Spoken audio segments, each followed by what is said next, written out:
വാർത്തകൾ വിശദമായി നോക്കാം. കോട്ടയം മെഡിക്കൽ കോളേജിൽ കെട്ടിടം തകർന്ന് വീണ് മരിച്ച ബിന്ദുവിന്റെ വീട് ആരോഗ്യമന്ത്രി വീണ ജോർജ് സന്ദർശിച്ചു. രാവിലെയാണ് തലയോലപ്പറമ്പിലെ വീട്ടിലെത്തി ബിന്ദുവിന്റെ കുടുംബാംഗങ്ങളെ മന്ത്രി കണ്ടത്. സർക്കാർ ബിന്ദുവിന്റെ കുടുംബത്തോടൊപ്പമാണെന്നും ധനസഹായം മുഖ്യമന്ത്രി പ്രഖ്യാപിക്കുമെന്നും വീണ ജോർജ് പറഞ്ഞു. സർക്കാരിൽ പ്രതീക്ഷയുണ്ടെന്നും മകന് സ്ഥിരം ജോലി നൽകണമെന്ന ആവശ്യം മന്ത്രി അറിയിച്ചുവെന്നും ബിന്ദുവിന്റെ ഭർത്താവ് വിശ്രുതൻ പ്രതികരിച്ചു. എല്ലാ തലത്തിലും സർക്കാർ പൂർണ്ണമായിട്ട് ഉണ്ടാകും. ബഹുമാനപ്പെട്ട മുഖ്യമന്ത്രി ഇക്കാര്യം സംസാരിച്ചിരുന്നു. അതിൻ്റെ അടിസ്ഥാനത്തിൽ ഉചിതമായിട്ടുള്ള തീരുമാനങ്ങൾ അത് ഉണ്ടാകും. അത് ബഹുമാനപ്പെട്ട മുഖ്യമന്ത്രി തന്നെ മന്ത്രിസഭാ യോഗത്തിൻ്റെ അടിസ്ഥാനത്തിൽ ബഹുമാനപ്പെട്ട മുഖ്യമന്ത്രി തന്നെ അത് ഇന്ന് കളക്ടറാണെങ്കിൽ പ്രാഥമിക റിപ്പോർട്ട് സമർപ്പിച്ചിട്ടുണ്ട്. കുടുംബത്തിൻ്റെ ബുദ്ധിമുട്ടുകളും പ്രയാസങ്ങളുമാണ് റിപ്പോർട്ടിലൂടെ അറിയിച്ചിട്ടുള്ളത് എന്നാണ് മനസ്സിലാക്കുന്നത്. ആ റിപ്പോർട്ട് കൂടി പരിഗണിച്ചുകൊണ്ടുള്ള ഈ കുടുംബം ഇപ്പോൾ ഉന്നയിക്കപ്പെട്ടുള്ള ആവശ്യങ്ങൾ ഉൾപ്പെടെ സർക്കാർ പരിഗണിച്ചു. തീർച്ചയായിട്ടും ഒരു സംശയവുമില്ല. അങ്ങനെ ഒരു റിപ്പോർട്ട് ഒരു സാങ്കേതികമായിട്ടുള്ള റിപ്പോർട്ടാണ്. അതിനപ്പുറം സർക്കാർ കുടുംബത്തിൻ്റെ ഒപ്പം പൂർണ്ണമായിട്ടും ഉണ്ടാകും. അതപ്പോൾ തന്നെ പറഞ്ഞിരുന്നതാണ്. അത് ഇന്നും ആ കാര്യം ഞാൻ ആവർത്തിച്ചിട്ടുണ്ട്. അതിൽ ഉചിതമായിട്ടുള്ള തീരുമാനങ്ങളുണ്ടാകും. മകന് ജോലിയുടെ കാര്യം പറയുന്നത് തീർച്ചയായിട്ടും അവർ പറഞ്ഞ എല്ലാ വിഷയങ്ങളും വിവരങ്ങൾ നമ്മൾ ബാക്കിയുള്ള കാര്യങ്ങളും ചികിത്സയുടെ കാര്യങ്ങളും എല്ലാം അങ്ങനെയാണ്ട് ചെയ്യാൻ ഞങ്ങൾ കൂടുതലുണ്ട്. നിങ്ങളുടെ കാര്യത്തിനെല്ലാം ഞങ്ങൾ കൂടുതൽ പോസിറ്റീവായിട്ട് കാര്യങ്ങളാണ്. അതിന് ഞങ്ങൾ തിരിച്ച് മറിച്ചുള്ളൊരു കാര്യങ്ങളൊന്നുമില്ല. ഞങ്ങൾ മന്ത്രി പറയുന്നത് വിശ്വസിക്കുക, അവർ കൂടി തീരുമാനിച്ച് കാര്യങ്ങൾ ചെയ്യാം. നന്നായി തന്നെ കുടുംബത്തിൽ എല്ലാവരും അങ്ങനെ തന്നെ വിശ്വസിക്കും. ജോലിയുടെ കാര്യം ഉറപ്പ് നൽകിയില്ല. അത് ആലോചിച്ചിട്ട് മന്ത്രിക്ക് മാത്രം പറയാൻ പറ്റത്തില്ല. അതിപ്പോൾ അവർ ആലോചിച്ച് മുഖ്യമന്ത്രിയായിട്ട് ആലോചിക്കണമല്ലോ. മുഖ്യമന്ത്രിയായിട്ട് ആലോചിച്ചിട്ട് വേണ്ട കാര്യങ്ങൾ ഞാനത് പറഞ്ഞൊരു സജഷൻ പറഞ്ഞത്, താൽക്കാലിക ജോലി വേണ്ട, നല്ലൊരു ജോലിയാണെങ്കിൽ കുറച്ചുകൂടെ ഭംഗിയാവും. ഈ കുടുംബത്തിനും ബിന്ദു ആഗ്രഹിച്ചതാ. ബിന്ദു ആഗ്രഹിച്ച് ചുറ്റി നടന്ന് ഇതിനൊക്കെ ഓടിയതും കുഞ്ഞിൻ്റെ ഒരു പണി ജോലിക്ക് വേണ്ടിയാണ്. അവനെ പഠിപ്പിക്കണം. പഠിച്ചെങ്കിലേ ജോലി ഉണ്ടാകത്തുള്ളല്ലോ. അപ്പോൾ അതിന് ജോലി കിട്ടണമെങ്കിൽ പഠിച്ചേ പറ്റത്തുള്ളൂ. ആ പഠിപ്പിന് വേണ്ടി കറങ്ങി നടന്ന് ഇങ്ങനെ ചുറ്റി നടന്നപ്പോൾ കൊച്ചിൻ്റെ കാര്യത്തിൽ അങ്ങനെയാണ് അത്യാഹിതം സംഭവിച്ചത്. അപ്പം ബിന്ദുവിൻ്റെ ആത്മാവിന് ഒരു നിത്യശാന്തി തരണമെങ്കിൽ അവന് ജോലി കിട്ടണം. അത് നവമിയുടെ ചികിത്സ ആദ്യം ഫസ്റ്റ് ചെയ്യാമെന്നാണ് പറഞ്ഞത്. നവമിയുടെ ചികിത്സ ഫസ്റ്റ് ചെയ്ത് അവൾ പൂർണ്ണ ആരോഗ്യവതിയായെങ്കിലേ പഠിക്കാൻ പോകാൻ പറ്റത്തുള്ളൂ. അപ്പം പഠിച്ച് അങ്ങനെ ചെയ്യാൻ അത് ഫുള്ളൊക്കെ നമ്മുടെ സർക്കാർ ചെയ്യാമെന്നാണ് പറയുന്നത്. നാളെ ആശുപത്രി പ്രവേശിപ്പിക്കും. ആശുപത്രി ഇവിടുന്ന് 7:30 പോകാമെന്നാണ് പറയുന്നത്. 7:30 പോയി 8:30 ഡോക്ടേഴ്സിന് വിളിച്ച് പറഞ്ഞാൽ അവരത് ഒരുക്കിക്കോളും. ബാക്കിയുള്ള കാര്യങ്ങളൊക്കെ അതിൻ്റെ വഴിക്ക് നടന്നോളൂ എന്നാണ്. ഷൈജു വിവരങ്ങൾ നൽകാനായി ചേരും. ഷൈജു, ഇന്നിപ്പോൾ അതിരാവിലെ തന്നെയായിരുന്നു മന്ത്രിയുടെ സന്ദർശനം ഉണ്ടായത്. 7 മണിയോടുകൂടെ തന്നെ മന്ത്രി തലയോലപ്പറമ്പിലുള്ള വീട്ടിലെത്തി. പ്രതിഷേധം ഒഴിവാക്കുകയായിരുന്നു മന്ത്രിയുടെ ലക്ഷ്യം. മന്ത്രി എന്തൊക്കെ കാര്യങ്ങൾ കുടുംബത്തിന് ഉറപ്പു നൽകി ഷൈജു?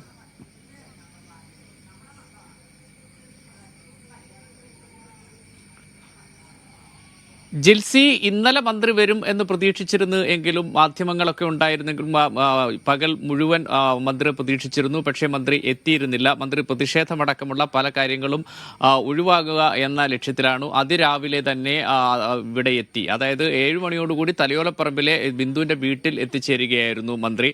എത്തി കുടുംബാംഗങ്ങളുമായി ദീർഘനേരം സംസാരിച്ചു, അവരുടെ ആശ്വസിപ്പിച്ചു, അവരുടെ ദുഃഖത്തിൽ പങ്കാളികളായി. അതിനുശേഷമാണ് മാധ്യമങ്ങളോട് അദ്ദേഹം പ്രതികരിച്ചത്. ഈ കുടുംബത്തിനോടൊപ്പം മന്ത്രിസഭ ഉണ്ടാകും, അതായത് സർക്കാർ ഉണ്ടാകും എന്ന കാര്യമാണ്. ഈ സർക്കാരിന്റെ ധനസഹായം എപ്പോൾ എങ്ങനെയെന്നത് മുഖ്യമന്ത്രി വേഗത്തിൽ പ്രഖ്യാപിക്കും എന്ന കാര്യമാണ് പറഞ്ഞത്.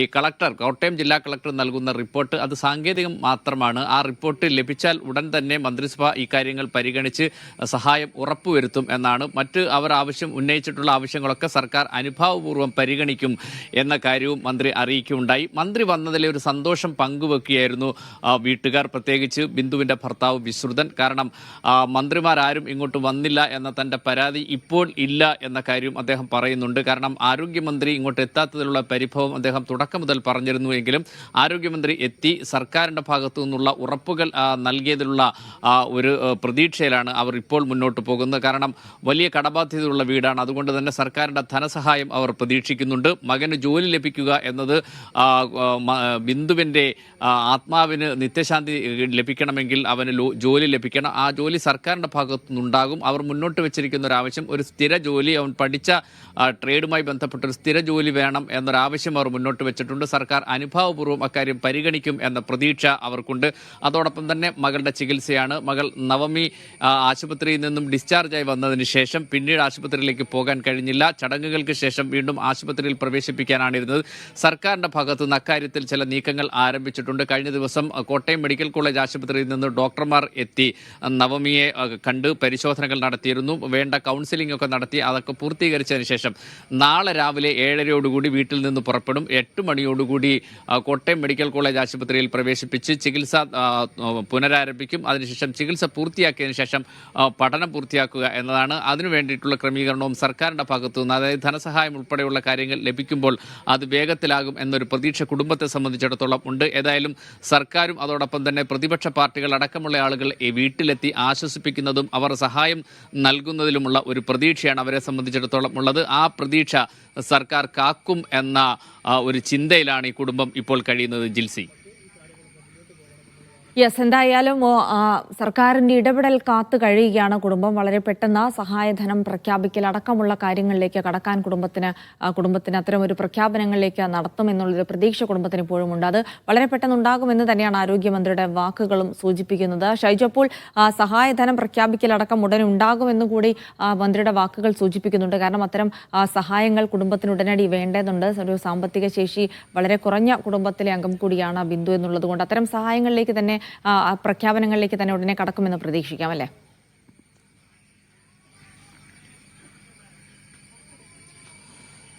ജിൽസി, അങ്ങനെയാണ് മനസ്സിലാക്കുന്നത്. കാരണം ഈ കുടുംബത്തിന് എന്ത് സഹായം നൽകണം എന്ന് സംബന്ധിച്ച ഒരു റിപ്പോർട്ട് കളക്ടറോട് ആവശ്യപ്പെട്ടിരുന്നു. കാരണം ബിന്ദുവിൻ്റെ വീട്, ആ വീടിൻ്റെ സാമ്പത്തിക സ്ഥിതി, അവർക്ക് വേണ്ടുന്ന ആവശ്യങ്ങൾ, ഇതെല്ലാം പരിഗണിച്ചിട്ടുള്ള ഒരു റിപ്പോർട്ട് വേണം എന്നാണ് മന്ത്രി പറഞ്ഞത്. ആ റിപ്പോർട്ട് ലഭിക്കുക എന്നത് സാങ്കേതിക നടപടിക്രമം മാത്രമാണ്.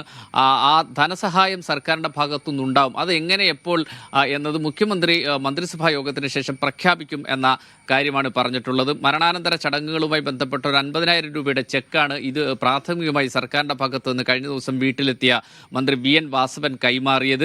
ബാക്കി തുക എത്രയെന്നത് പ്രഖ്യാപിച്ച് അതുകൂടി കൈമാറും വേഗത്തിൽ എന്ന ഒരു പ്രഖ്യാപനമാണ് ഇന്ന് മന്ത്രി നടത്തിയത്. കാരണം മന്ത്രി നേരിട്ട് വന്ന് ഇക്കാര്യത്തിൽ ഉറപ്പ് നൽകിയതിലുള്ള ഒരു പ്രതീക്ഷ വീട്ടുകാരെ സംബന്ധിച്ചിടത്തോളം ഉണ്ട് എന്നതാണ്. അതോടൊപ്പം തന്നെ കോൺഗ്രസ് നേതാക്കളും വീട്ടിലെത്തി ആശ്വാസവാക്കുകൾ ചൊരിയുകയും സഹായം പ്രഖ്യാപിക്കുകയും ചെയ്തു. അതിൽ ചാണ്ടി ഉമ്മൻ MLA പ്രഖ്യാപിച്ച 5 ലക്ഷം രൂപയുടെ ഉമ്മൻചാണ്ടി ഫൗണ്ടേഷന്റെ ധനസഹായം വേഗത്തിൽ ലഭിക്കും. അത് വീടിന്റെ പുനർനിർമ്മാണവുമായി ബന്ധപ്പെട്ടാണ് ചാണ്ടി ഉമ്മൻ ആ ധനസഹായം പ്രഖ്യാപിച്ചിട്ടുള്ളത്. 10 ദിവസത്തിനകം നൽകുമെന്ന് അദ്ദേഹം 2 ദിവസങ്ങൾക്ക് മുമ്പ് അറിയിക്കുകയും ചെയ്തിരുന്നു. വീടിന്റെ പുനർനിർമ്മാണത്തിൽ സർക്കാരും പങ്കാളിത്തം വഹിക്കും എന്ന കാര്യം കഴിഞ്ഞ ദിവസം ഉന്നത വിദ്യാഭ്യാസ മന്ത്രി R ബിന്ദുവും ഉറപ്പ് നൽകിയിരുന്നു. ഉന്നത വിദ്യാഭ്യാസ വകുപ്പ് വഴി കോളേജുകളിൽ നിന്നും നാഷണൽ സർവീസ് സ്കീം NSS വഴി ധനസമാഹരണം നടത്തി ബിന്ദുവിന്റെ വീട് പുനർനിർമ്മിച്ച് നൽകും എന്ന കാര്യമാണ് ഉന്നത വിദ്യാഭ്യാസ മന്ത്രി വീട്ടുകാരെ ഫോണിൽ വിളിച്ച് അറിയിച്ചിട്ടുള്ളത്. അങ്ങനെ സർക്കാരിന്റെ ഭാഗത്തു നിന്നുള്ള നടപടിക്രമങ്ങൾ, അതോടൊപ്പം തന്നെ വിവിധ സാമൂഹ്യ രാഷ്ട്രീയ കക്ഷികൾ ഭാഗത്തു നിന്നുള്ള സഹായവും ഈ കുടുംബത്തിന് ലഭിക്കുന്നത് അവരെ സംബന്ധിച്ചിടത്തോളം ഇപ്പോഴത്തെ അവസ്ഥയിൽ വലിയ ആശ്വാസകരമായ ഒരു കാര്യമാണ്. ജിൽസി. യെസ്, ഇനിയിപ്പോൾ ആ കുടുംബത്തിന് കൈത്താങ്ങാവുക എന്നുള്ളതാണ് സർക്കാരിന് ചെയ്യാനുള്ളത്. അത്തരം സഹായ പ്രഖ്യാപനങ്ങളിലേക്കൊക്കെ കടന്നിട്ടുണ്ട്. അപ്പോൾ സർക്കാരിൻ്റെ ഒരു സഹായ പ്രഖ്യാപനത്തിന് പുറമെ പ്രതിപക്ഷത്തു നിന്നുള്ള ധാരാളം സഹായ വാഗ്ദാനങ്ങൾ കൂടി കുടുംബത്തിന് ലഭിക്കുന്നുണ്ട്. അപ്പോൾ ഒരു സ്ഥിര ജോലി അടക്കമുള്ള ആവശ്യങ്ങൾ കൂടിയാണ്. മകന് ഒരു സ്ഥിര ജോലി വേണമെന്നുള്ളത് ആവശ്യം, മകളുടെ ചികിത്സയും വിദ്യാഭ്യാസവും ഏറ്റെടുക്കണമെന്നുള്ള ആവശ്യമൊക്കെയാണ്. ഇക്കാര്യത്തിൽ സർക്കാർ സന്നദ്ധത അറിയിച്ചിട്ടുമുണ്ട്. അത്തരം നടപടിക്രമങ്ങൾ കൂടിയാണ് പുരോഗമിക്കുന്നത്.